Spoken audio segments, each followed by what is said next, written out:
হাবিল তার ভাইকে হত্যা করার জন্য উদ্বুদ্ধ করলো, ক্বালা লা আকতুলান্নাক, আমি তোকে হত্যা করব। এই কথার প্রতি উত্তরে হাবিল আল্লাহ তাআলার কোরআনুল কারীমের মধ্যে আল্লাহ তাআলা জানিয়ে দেয়, ইন্নামা ইয়াতাকাব্বালুল্লাহু মিনাল মুত্তাকিন, নিশ্চয় আল্লাহ রাব্বুল আলামিন মুত্তাকিদের কুরবানি কবুল করে থাকে। এই জবাব কে দেয়? হাবিল তার ভাইকে বলে। তার ভাই যখন তাকে বলে আমি তোমাকে হত্যা করব, কিন্তু হাবিল তার প্রতি উত্তরে এই কথা বলে নাই, তুমি আমাকে হত্যা করতে আসবা, আমি কি তাকিয়ে তাকিয়ে আঙ্গুল চুষবো, প্রয়োজনে আমিও তোমাকে আঘাত করব, এমন কথা কি বলেছে? সে এমন কথা বলে নাই। সে আল্লাহ তাআলার বাণী শুনিয়ে দেয়, ইন্নামা ইয়াতাকাব্বালুল্লাহু মিনাল মুত্তাকিন, নিশ্চয় আল্লাহ রাব্বুল আলামিন মুত্তাকিদের কুরবানি আল্লাহ তাআলার পক্ষ থেকে কবুল করে থাকে। হাবিল তাকে আরো জানিয়ে দেয়, লাইম বাসাত্তা ইলাইয়া ইয়াদাকা লিতাকতুলানি মা আনা বিবাসিতি ইয়াদিয়া ইলাইকা লিআকতুলাক, হে ভাই তুমি যদি আমাকে হত্যা করার জন্য তোমার হাত আমার দিকে প্রসারিত করো, তুমি যদি আমাকে হত্যা করার জন্য আমার দিকে তুমি অগ্রসর হও, আমি হাবিল ভাই হিসেবে তোমাকে হত্যা করার জন্য সামনের দিকে অগ্রসর হব না। বর্তমান জামানায় ভাই হোক আর পিতা সন্তান হোক বা কেন, সন্তানকে যদি পিতাও আক্রমণ করতে আসে, সেই সন্তান বাবাকেও আক্রমণ করতে চুল পরিমাণ দ্বিধাবোধ করে না। আওয়াজ দেওয়া বলেন ঠিক কিনা? কিন্তু হাবিল তার ভাই যখন বলল ক্বালা লা আকতুলান্নাক, আমি তোকে হত্যা করব, হাবিল তার প্রতি উত্তরে বলে, লাইম বাসাত্তা ইলাইয়া ইয়াদাকা লিতাকতুলানি মা আনা বিবাসিতি ইয়াদিয়া ইলাইকা লিআকতুলাক, তুমি যদি আমাকে হত্যা করার জন্য আমার দিকে অগ্রসর হও, আমার দিকে তুমি যদি আগে আসো, আমি হাবিল ভাই হিসেবে তোমার দিকে অগ্রসর হব না। তার কারণটা কি? তিনি বলেন, ইন্নী আখাফুল্লাহ রাব্বাল আলামিন, কারণ আমি তোমাকে হত্যা করার জন্য যাব না, কারণ জগৎ বিখ্যাতের মালিক একজন মহান আল্লাহ তাআলা, তার ভয় আমার অন্তরে থাকার কারণে তুমি আমার সাথে অন্যায় করলেও আমি হাবিল, আমি আল্লাহ তাআলার ভয় অন্তরে থাকার কারণে তোমার দিকে আমি অগ্রসর হব না, অর্থাৎ তোমাকে আমি কখনোই আক্রমণ করব না।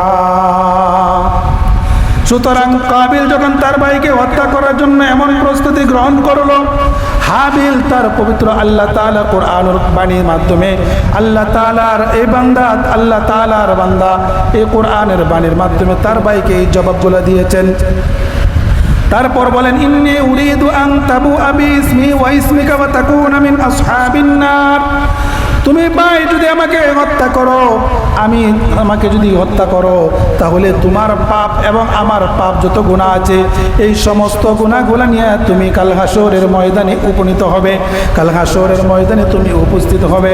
ওয়া যালিকা জাযাউজ জালিমিন, এবং তোমার যারা জুলুম করে অত্যাচার করে জুলুমদের প্রতিদান আল্লাহ তাআলা তোমাকে কাল হাসরের ময়দানে প্রদান করবে।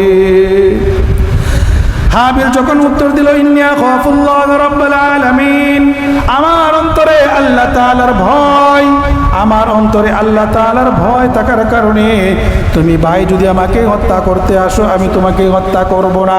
বর্তমান আমাদের সমাজের মানুষের ভিতরে আল্লাহ তাআলার ভয় না থাকার কারণে মানুষ একে অন্যের দোষারোপ করে, একে অন্যের সাথে খারাপ আচরণ করে। আমাদের সমাজের মানুষের ভিতরে যদি আল্লাহ তাআলার ভয় স্থাপন করা যায়, তাহলে প্রত্যেকটি সমাজের ভিতরে দ্বীনি ইলম পরিবেশ কায়েম করতে হবে, প্রত্যেকটা মহল্লার ভিতরে মাদ্রাসার পরিবেশ কায়েম করতে হবে, প্রত্যেকটা মহল্লার ভিতরে তাবলীগের বয়ান আলোচনার ব্যবস্থা করতে হবে। যদি আল্লাহ তাআলার ভয় তাদের অন্তরে ঢুকিয়ে দেওয়া হয়, একটা মানুষ আল্লাহ তাআলার কখনোই আল্লাহ তাআলার নাফরমানি করতে পারবে না। আল্লাহ তাআলার ভয় অন্তরে ঢুকিয়ে দিলে কোনো মানুষ কখনোই কোনোদিন কোনো আল্লাহ তাআলার নাফরমানি অর্থাৎ গুনাহের সাথে সম্পৃক্ত হতে পারবে না। সুতরাং হাবিলের ভিতরে আল্লাহ তাআলার ভয় ছিল, তার ভাই তাকে হত্যা করার জন্য অগ্রসর হইল। হাবিল কিন্তু তার ভাইকে হত্যা করার জন্য সামনের দিকে অগ্রসর হয় নাই।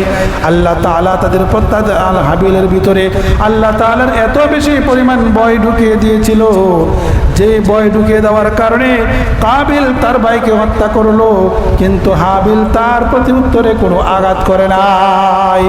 এই জন্য কোনো নিয়ম কানুনের মাধ্যমে মানুষকে অপরাধ থেকে ফেরানো সম্ভব নয়।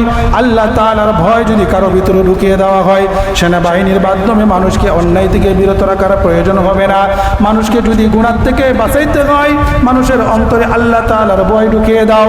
মানুষকে যদি গুনাহের কাছ থেকে বিরত রাখতে চাও, ওই মানুষের ভিতরে আল্লাহ তাআলার ভয় ঢুকিয়ে দাও। মানুষকে যদি সুদ ঘুষ থেকে বিরত রাখতে চাও, ওই মানুষের অন্তরে আল্লাহ তাআলার ভয় ঢুকিয়ে দাও। মানুষকে যদি নারী নির্যাতন অপরাধমূলক থেকে যদি ফেরাইতে চাও, ওই মানুষের অন্তরে আল্লাহ তাআলার ভয় ঢুকিয়ে দাও। মানুষকে যদি সুদ ঘুষ রাহাজানি যত প্রকার অন্যায় অপরাধ আছে, ওই সমস্ত অন্যায় অপরাধ থেকে যদি ফেরাইতে চাও, তাহলে দুনিয়ার কোনো নিয়ম কানুনের মাধ্যমে ওই সমস্ত অন্যায় থেকে বিরত রাখা সম্ভব নয়। যদি সম্ভব হতো তাহলে হাবিল তাই করত। আল্লাহ তাআলা উক্ত কোরআনুল কারীমের আয়াতের মাধ্যমে এটাই প্রমাণিত হয়। আমাদের কোরআনুল কারীমের শিক্ষা এটাই, যদি দুনিয়ার কোনো মানুষ অন্যায় থেকে নিজেকে বিরত রাখতে চায়, অবশ্যই হাবিলের ভিতরে যেমন আল্লাহ তাআলার ভয় ছিল, ইন্নী আখাফুল্লাহ রাব্বাল আলামিন, আল্লাহ তাআলার ভয় যেমন অন্তরে ছিল, ঠিক তদ্রূপভাবে আমাদের অন্তরে যদি আল্লাহ তাআলার ভয় রাখতে পারি, তাহলে আপনার আমার অর্থাৎ সমাজ থেকে সমস্ত অন্যায় অবিচার দূর হয়ে যাবে। আওয়াজ দেয়া বলেন ঠিক কিনা? তাহলে কাবিল তার ভাইকে শেষ পর্যন্ত হত্যা করে ফেললো। তার ভাই হাবিল বলে, ইন্নী উরিদু আন তাবু আবি ইসমি ওয়া ইসমিকা ফাতাকুনা মিন আসহাবিন নার, তুমি ভাই যদি আমাকে হত্যা করো, কাল কিয়ামতের ময়দানে আমার পাপ এবং তোমার পাপ, দুইজনের পাপ তুমি একা বহন করে কিয়ামতের ময়দানে তুমি উপস্থিত হবে। ওয়া যালিকা জাযাউজ জালিমিন, এবং জালিমদের যে প্রতিদান, সেই প্রতিদান আল্লাহ তাআলা তোমাকে আল্লাহ তাআলা দান করবে।